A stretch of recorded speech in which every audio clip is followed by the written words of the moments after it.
오늘 같이 나눌 말씀은 구약성경 룻기 1장 1절부터 19절 말씀까지입니다. 구약성경 룻기 1장 1절부터 19절 말씀까지입니다. 우리 1절부터 5절 말씀까지만 같이 읽고 말씀을 나누도록 하겠습니다. 같이 읽습니다. 시작. 사사들이 치리하던 때에 그 땅에 흉년이 드니라. 유다 베들레헴 한 사람이 그의 아내와 두 아들을 데리고 모압 지방에 가서 거류하였는데 그 사람의 이름은 엘리멜렉이요 그의 아내의 이름은 나오미요 그의 두 아들의 이름은 말론과 기련이니 유다 베들레헴 에브라 사람이더라. 그들이 모압 지방에 들어가서 거기 살더니 나오미의 남편 엘리멜렉이 죽고 나오미와 그의 두 아들이 남았으며 그들은 모압 여자 중에서 그들의 아내를 맞이하였는데 하나의 이름은 오르바요 하나의 이름은 루시더라. 그들이 거기에 거주한 지 10년쯤에 말론과 기리온 두 사람이 다 죽고 그 여인은 두 아들과 남편의 뒤에 남았더라. 아멘. 우리가 어제 사사기를 끝으로 사사시대의 그 암울한 면을 봤다면 오늘은 이 룻기를 통해서 그 사사시대의 또 밝은 면, 또 소망이 되는 그런 모습들을 우리가 찾아볼 수가 있습니다.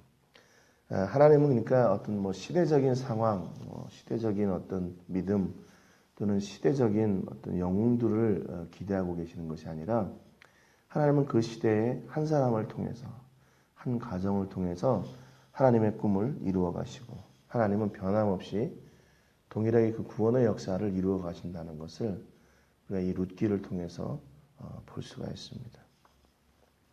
오늘 본문 1절에 보니까 이 사사들이 치리하던 때에 이렇게 그 시기가 나와 있습니다. 그때 그 땅에 흉년이 들었다고 기록하고 있죠. 사사들이 활동하던 그 시대에 흉년이 들었습니다. 그런데 그곳에 유다 베들레헴에 한 사람, 그 엘리멜렉이라고 하는 사람이 있었는데 그의 아내 나오미와 그의 두 아들 말론과 기련 이렇게 네 식구가 그 흉년을 피해서 모압 땅으로 이제 자리를 옮기고 이사를 했습니다. 그래서 온 가족이 이사를 했을 때는 그래도 뭔가 꿈을 가지고 가지 않았겠습니까? 더군다나 이스라엘 어떤 자기 같은 나라 땅도 아니고 이방 나라 모압 지역으로 갔기 때문에 아마 엘리멜렉이 이 결정을 할 때는 엄청난 여러 가지 생각을 하고 갔을 거예요. 단순하게 그냥 야 우리가 여기서 먹을 것이 없으니까 그냥 이사하자 이렇게 결정해가지고 가지는 않았을 거란 말이죠. 아마 거기에 가서 뭐를 할지 또 어디가 좋은지 또 거기에 또 어떤 아는 사람이 있는지 아마 여러 가지를 다 생각을 하고 갔을 겁니다. 그런데 거기에 가서 이제 이주를 했는데 남편이 거기 그 모압 땅에 가서 죽었어요. 그리고 두 아들은 결혼을 했습니다. 그래서 결혼을 해서 얻은 그 나오미의 며느리는 오르바와 룻이라고 하는 사람이에요. 그래서 이제 남편이 죽었으니까 이제 5 식구가 살게 된 거죠. 어느덧 이게 행복이 좀 행복한 시절을 보내는가 보다 했는데 한 10년쯤 지나니까 거기에서 자기 두 아들 기론과 말련도 죽고 이제 여자 셋만 남은 거예요. 그러니까 나오미와 그의 두 며느리만 남게 된 겁니다. 이런 차에 6절에 보니까 그 여인이 모압 지방에서 여호와께서 자기 백성을 돌보시사 그들에게 양식을 주셨다 함을 듣고 그렇게 얘기해요. 그러니까 지금 비록 그 고향을 떠나와 있지만 이 나오미의 관심은 늘 고향이었고 또 그 하나님의 역사였어요. 그러니까 하나님 이 기근에서 하나님 좀 도와주십시오. 계속 기도했겠죠. 또 하나님께서 어떻게 지금 일을 이루어 가시려고 이러시나 아마 그런 생각도 했겠죠. 그런데 하나님께서 자기 고향 땅에 흉년을 제거하고 양식을 주셨다고 하는 소식을 듣게 됩니다. 그래서 이제 급히 짐을 다 챙기고 그 두 며느리와 함께 길을 떠났어요. 그런데 길을 떠나다가 생각해 보니까 아무래도 이 두 여인은 젊어요. 그리고 또 이스라엘 땅이 이방 땅이 되는 거예요. 또 그들에게 가서는. 그러니까 여러 가지 뭐 가지 않아도 되는 이유들이 많았던 겁니다. 그래서 길을 가다가 8절에 보니까 나오미가 두 며느리에게 이르되 너희는 각기 너희 어머니의 집으로 돌아가라. 너희가 죽은 자들과 나를 선대한 것 같이 여호와께서 너희를 선대하시기를 원한다 그랬습니다. 나오미가 길을 가다가 아무리 생각해도 안 되니까 야 너희들 있잖아 너희 땅으로 다시 돌아가라. 너희들이 지금까지 나랑 같이 살아준 것만 해도 고마운 일이다.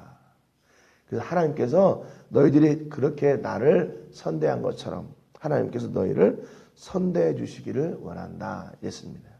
여기서 선대한다는 말은 히브리 말로 헤세드란 말이에요. 헤세드. 이 말은 사람 사이에 있는 선한 일이나 친절함 또는 자비 또는 하나님께서 그의 피조물들을 돌아보시는 그들의 필요를 돌아보시는 그 하나님의 사랑 이런 뜻입니다. 헤세드.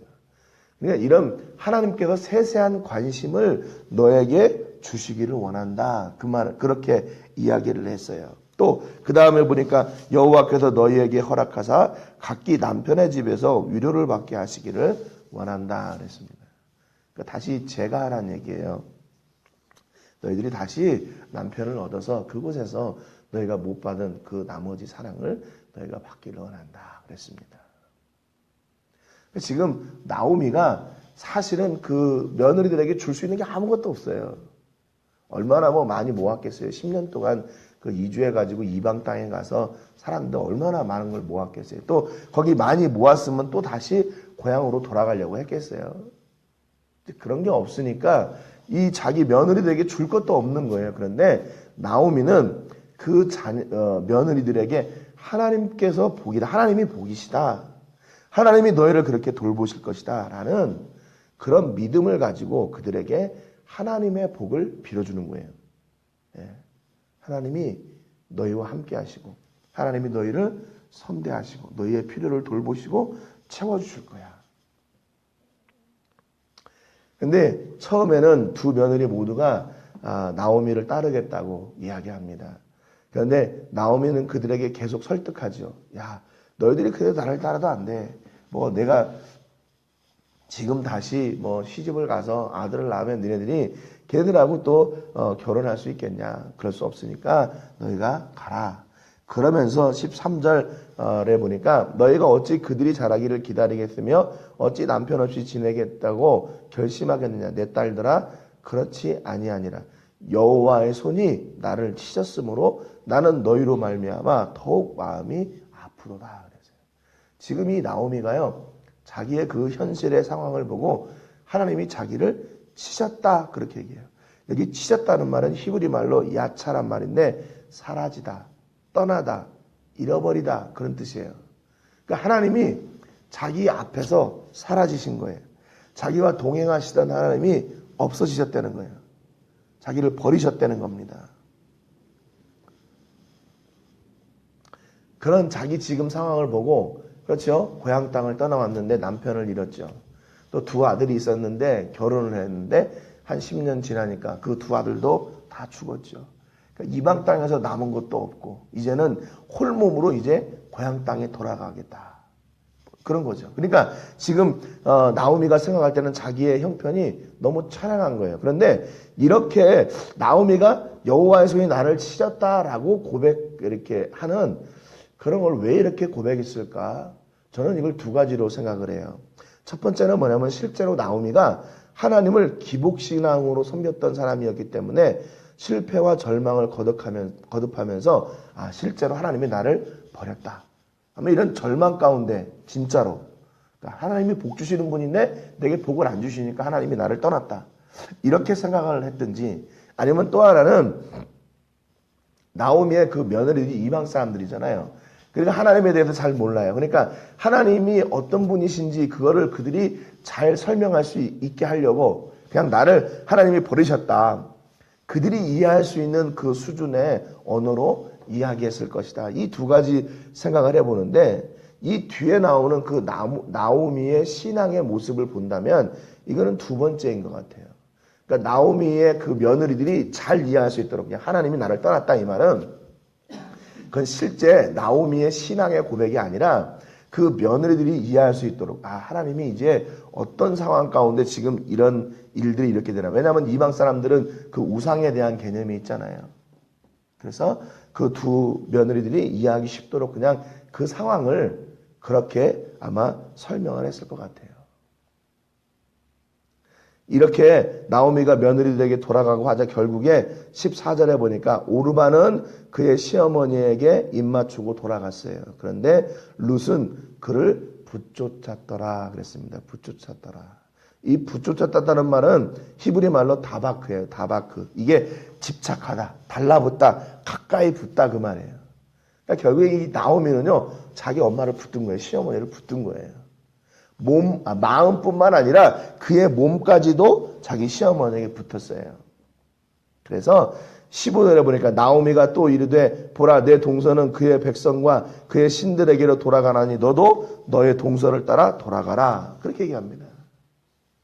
야 저기 네 그 동서 갔잖아. 오르바는 갔잖아. 그러니까 너도 가. 나 붙들지 말고 너도 가라. 그랬더니 16절 17절에 이렇게 얘기합니다. 룻이 이르되 내게 어머니를 떠나며 어머니를 따르지 말고 돌아가라. 강권하지 마옵소서. 어머니께서 가시는 곳에 나도 가고 어머니께서 머무시는 곳에서 나도 머물겠습니다.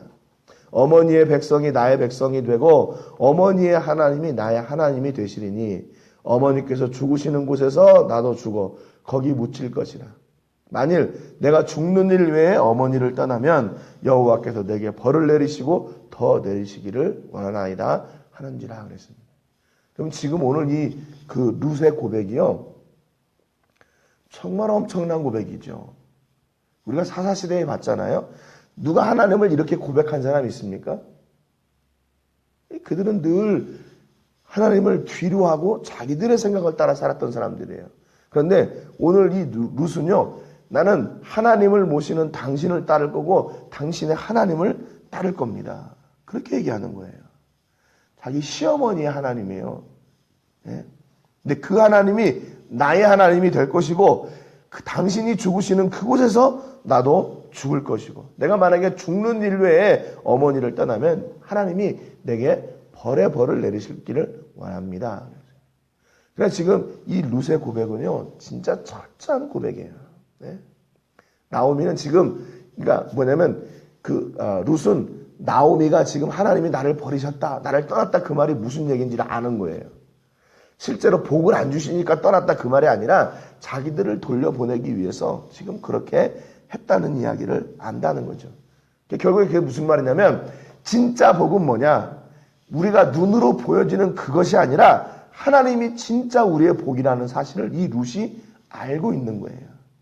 나오미가 지금 자기들에게 하나님을 축복하고 하나님이 너에게 선대하시기를 원한다 하는 그 말이 무슨 이야기인지 이 룻이 아는 거죠.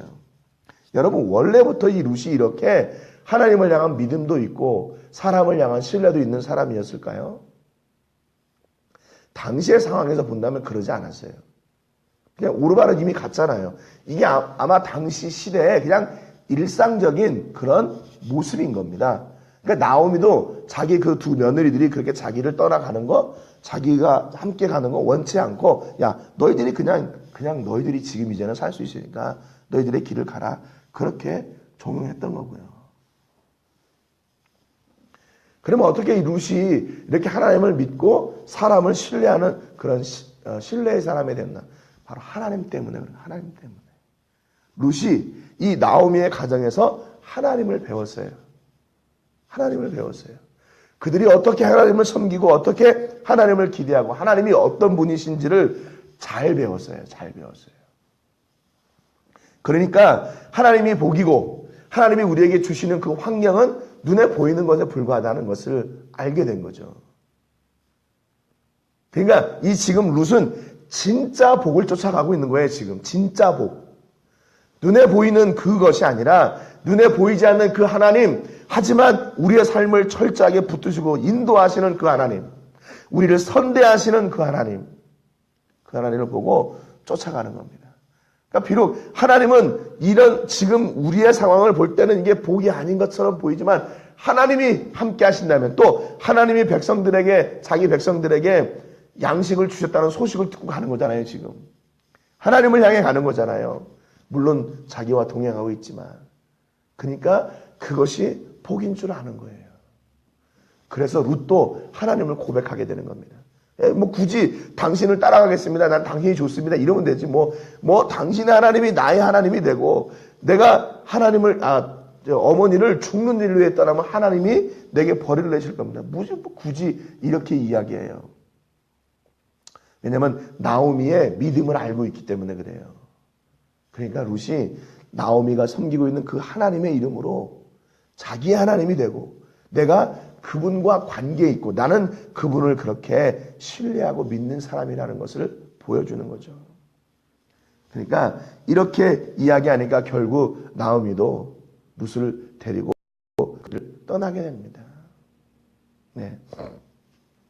18절에 보니까 나오미가 룻이 자기와 함께 가기로 굳게 결심함을 보고 그에게 말하기를 그치니라 그랬습니다.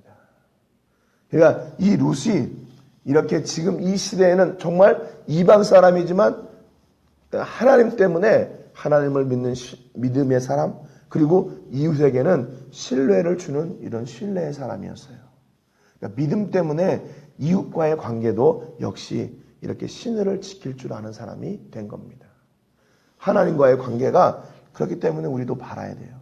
그럴 때 우리의 이웃과의 관계도 이렇게 평안할 수가 있습니다. 여러분 오늘 이 시대에 지금 바로 이런 사람들이 필요한 거죠. 믿음을 따라 사는 사람. 믿음의 사람이 아니에요. 믿음의 사람이 아니에요. 믿음을 따라 사는 사람. 하나님을 믿는 사람이 아니에요. 하나님을 믿고 예수 그리스도를 믿고 그 믿음을 따라 사는 사람이 오늘 이 시대에 필요하다는 겁니다. 진짜 믿음. 진짜 믿음이 뭐예요? 그 믿음으로 사는 삶이 있는 사람이에요. 그동안에는 믿음이 너무나 많았어요. 믿음이 큰 사람도 많고 위대한 사람도 많았는데 진짜 내 작은 삶의 영역에서도 하나님을 모시고 그분의 말씀을 따라 그분의 뜻을 따라 우리 예수님의 은혜를 누리며 사는 그런 믿음의 사람. 내 이웃과의 관계에서도 신뢰를 깨뜨리지 않고 신뢰를 주고 믿음을 주는 그런 신뢰의 사람. 여러분, 바로 여러분들이 이런 이 시대의 마지막 소망이 되시기를 주님의 이름으로 축복합니다. 지금 이 순간 하나님이 바로 그 사람을 찾고 계세요. 소망의 사람, 믿음의 사람, 그 신뢰의 사람을 찾고 계십니다. 오늘 여러분과 우리 교회가 바로 그런 사람과 교회가 되는 복이 넘치시기를 주님의 이름으로 축복합니다. 기도하겠습니다. 하나님 아버지 감사드립니다. 사사시대의 엘리멜렉의 가족을 통해서 한 가닥 소망을 저희가 봅니다. 하나님 그 가정이 비록 흉년을 피해 이방 나라에 갔지만 그곳에서 하나님은 또 다른 계획을 가지시고 사람을 붙이시고 그를 통해서 하나님의 역사를 이루어가심을 보았습니다. 믿음이 들어가자 이방 사람도 하나님이 복이신 줄 알고 또 그 하나님을 믿는 믿음으로 사람과의 신의도 지키는 사람이 되었습니다. 하나님 오늘 이 시대에 우리가 바로 그런 사람이 되게 해 주옵소서. 하나님을 믿고 그 믿음을 따라 사는 사람들이 되게 해 주시옵소서. 우리 예수 그리스도를 믿고 그 구원의 은혜와 감격으로 사는 사람이 되게 해 주옵소서. 우리 성령님의 은혜를 체험하고 그 은혜를 따라 사는 사람이 되게 하여 주시옵소서. 그래서 우리 교회와 우리 성도들이 마지막 이 시대에 소망이 되게 해주시고 우리를 통해서 하나님의 구원의 역사를 이루어 가시는 놀라운 통로들이 다 되게 하여 주시옵소서. 영광을 하나님께 드리며 예수님의 이름으로 기도드립니다. 아멘.